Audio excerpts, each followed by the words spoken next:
plutôt lui de la mafia pétersbourgeoise. Et c'est de là que naît cette espèce d'antagonisme très très fort entre Prigojine et Shoigu. Déjà très présent, Evgeny Prigojine semble gêner l'élite russe, mais il continue de diversifier ses activités. Il a des contrats avec l'armée russe depuis des années, il nourrit les écoles, etc. etc. Donc c'est ce qu'on appelle la vache à lait, ça tourne en permanence, avec une société qui s'appelle Concorde Catering.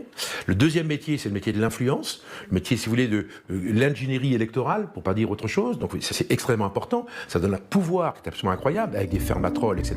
Une fermatroll, cette armée de hackers qui propage de fausses informations. L'ingérence russe dans l'élection présidentielle américaine de 2016, c'est aussi Evgeny Prigojine. Pour gagner encore en influence, il décide de fonder un groupe paramilitaire, Wagner. Un projet mené en 2013 avec Dimitri Oudkine, un néo-nazi ancien colonel des renseignements militaires russes. Ces mercenaires opèrent notamment en Syrie et en Afrique, comme le montre ce clip de propagande. Quand ils ont créé Wagner, il y avait quand même 4 parrains autour du berceau. Il y avait le FSB, le GRU, la garde nationale et l'armée russe. Et si les Wagner n'auraient jamais pu se créer sans à tel parrainage, évidemment avec le Kremlin. Poutine a un exemple dans sa tête, c'est un homme des services de renseignement, un exemple qui est le modèle américain.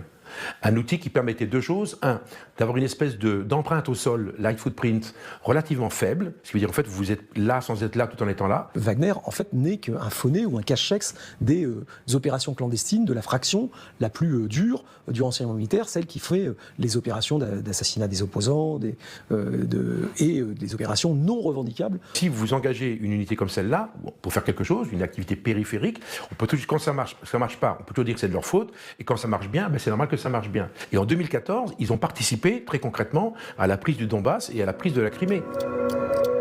Marat Gabidulin était dans leur rang entre 2015 et 2019. Pendant quelques mois, il était l'assistant d'Evgeny Prigojine.